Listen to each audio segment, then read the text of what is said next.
free throws, all of those things. And, again, like, I continue to be proud of the grit and toughness and resilience of this group.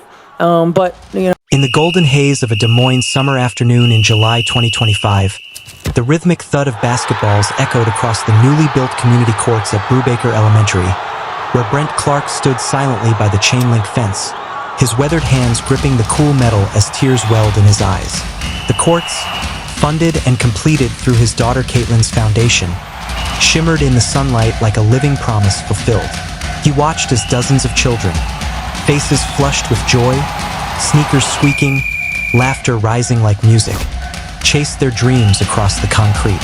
In that moment, Brent felt a surge of emotion so profound it was almost unbearable. How could watching strangers' children play on courts built from his own daughter's success feel more meaningful than any championship trophy, any record-breaking moment, or any national accolade she had ever achieved? It was then that he realized something he hadn't fully understood before, that all the early mornings, the long drives, the sacrifices, and the relentless devotion that had shaped Caitlin's journey had also shaped his own, leading not just to her stardom but to something far more lasting, a legacy of opportunity. This wasn't just about philanthropy or fame. It was about a father's promise, quietly made decades earlier in the dim light of a fading evening, and finally kept. He could still remember that night in 2004, standing in the driveway outside their modest West Des Moines home, watching 6-year-old Caitlin shoot baskets with a focus far beyond her years. The hoop was small and the ball nearly too big for her little hands, but her determination was fierce. "Dad, why can't I practice whenever I want?" she had asked, frustrated after being turned away once again from a locked school gym. Brent, exhausted from work but unwilling to dim her spirit, had replied softly, "Because not everyone has the same opportunities, sweetheart. But if you keep working hard, maybe someday you can help change that." What he didn't tell her then was that he had made a silent vow in that moment. A vow that if his daughter ever succeeded, he would make sure other kids didn't face the same barriers she had. As the years went by, that promise became the quiet fuel behind everything he did. He poured himself into her dreams, not out of ego or expectation, but out of love and a deep desire to see a world where effort could outweigh circumstance. He built her a regulation-sized court in their backyard when the driveway no longer sufficed, spent weekends traveling across the Midwest for tournaments, and worked extra hours to afford elite coaching. Each small act carried the memory of all those locked doors, of all the kids with raw potential who never got a chance simply because access was denied to them. Through high school and into college, Brent watched Caitlin's star rise with a mix of pride and awe. Her drive was relentless, her connection to the game almost spiritual. Yet even as her name became known across the nation, he often found himself thinking back to those forgotten playgrounds, to the empty hoops in neglected parks where kids played on cracked asphalt and dreamed in silence.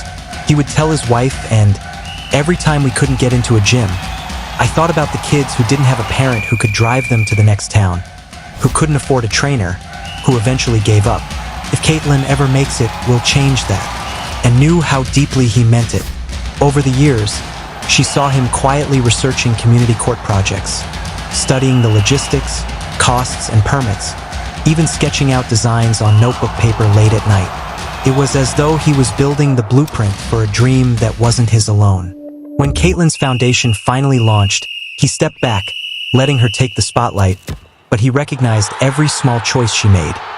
The focus on community, accessibility, and local engagement, as reflections of that shared promise. Now, as he watched those children running across the freshly painted courts, Brent was overcome by something both humbling and redemptive. He saw, in their laughter, the full circle of everything he and had fought for. There were no crowds, no reporters, no broadcast cameras. Just the raw beauty of children playing for the love of the game. One boy, about Caitlin's age when she first started, kept missing his shots, yet refused to quit. Brent smiled through tears, whispering to himself, "That's my girl's legacy." In that simple, sunlit moment, success took on an entirely new meaning. It wasn't about records or awards. It was about the ripple effect of one family's sacrifices creating opportunities for countless others. The real championship, Brent thought, wasn't won on a court but built in the hearts of people who believed that dreams should never be locked behind gates. As the golden light began to fade, a gentle breeze rustled the nets, and Brent felt a strange calm settle over him. It was as if time itself had folded, past and present meeting at the fence line between memory and reality. He thought of that little girl with the oversized ball and unshakable belief, and of the man who had once promised her the world without knowing how he'd make it happen. Now, standing there in 2025, surrounded by the living proof of that promise, he finally understood what all those years had been leading to. Success, he realized, was never just about reaching the top. It was about lifting others as you climb. It was about building courts, not walls. And as the laughter of the children echoed into the warm July evening, Brent Clark felt something that no victory could match. The quiet satisfaction of a dream fulfilled, not just And what we're asking for. And I didn't feel like it was consistent, especially for those two. I think you could call a foul every. By the start of 2025, Brent Clark's quiet promise had evolved into something tangible. No longer just a vision carried in the back of his mind, but a fully formed plan waiting for its moment. For years, he had been studying successful community models across the country, public courts in Chicago, youth access projects in Portland, and the revitalization of neighborhood spaces in Minneapolis. He learned about funding mechanisms, long-term maintenance requirements, and how to design facilities that could survive both harsh winters and years of heavy use. This wasn't a daydream, it was preparation. Brent was waiting for the moment when his daughter's success would give them both the platform to make it real. That moment arrived one winter evening in early 2025. The Clark family were gathered for dinner, the kind of simple, laughter-filled evening that had become rare since Caitlin's rise to national prominence. Between stories about her recent games and her plans for the off-season, Caitlin looked up and said something that silenced the table. "I want to do more than just write checks to programs. I want to create something that lasts, something that gives kids the same opportunities one had, but without their parents having to make the sacrifices you and Mom made." For a long moment, Brent couldn't speak. He had been waiting 21 years for her to say those words. "I know exactly what we need to build," he finally said, his voice thick with emotion. "And I know exactly why it matters." From that conversation, the Community Courts Project was born, an idea that would soon stretch far beyond anyone's expectations. What began as a plan for a single court became a full-scale initiative.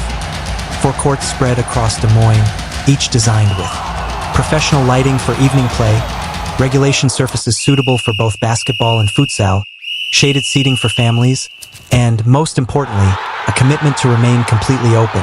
No locks, no membership fees, no restrictions of any kind. Brent's guiding principle was simple but revolutionary. Access should never depend on income. When he presented the proposal to the Foundation's board, he said, "These courts aren't charity, they're justice. We're making sure that a child's future isn't dictated by their postcode or their parents' bank balance." His conviction carried the room. Construction began in late spring, and Brent became a daily fixture at every site, wearing his old baseball cap and carrying a worn clipboard as if he were supervising the building of his own home. He watched concrete poured, hoops installed, and the floodlights tested against the pink evening sky. Each milestone carried an echo of memory. The locked gym doors, the long drives, the missed chances that had once fueled his promise. This, he realized,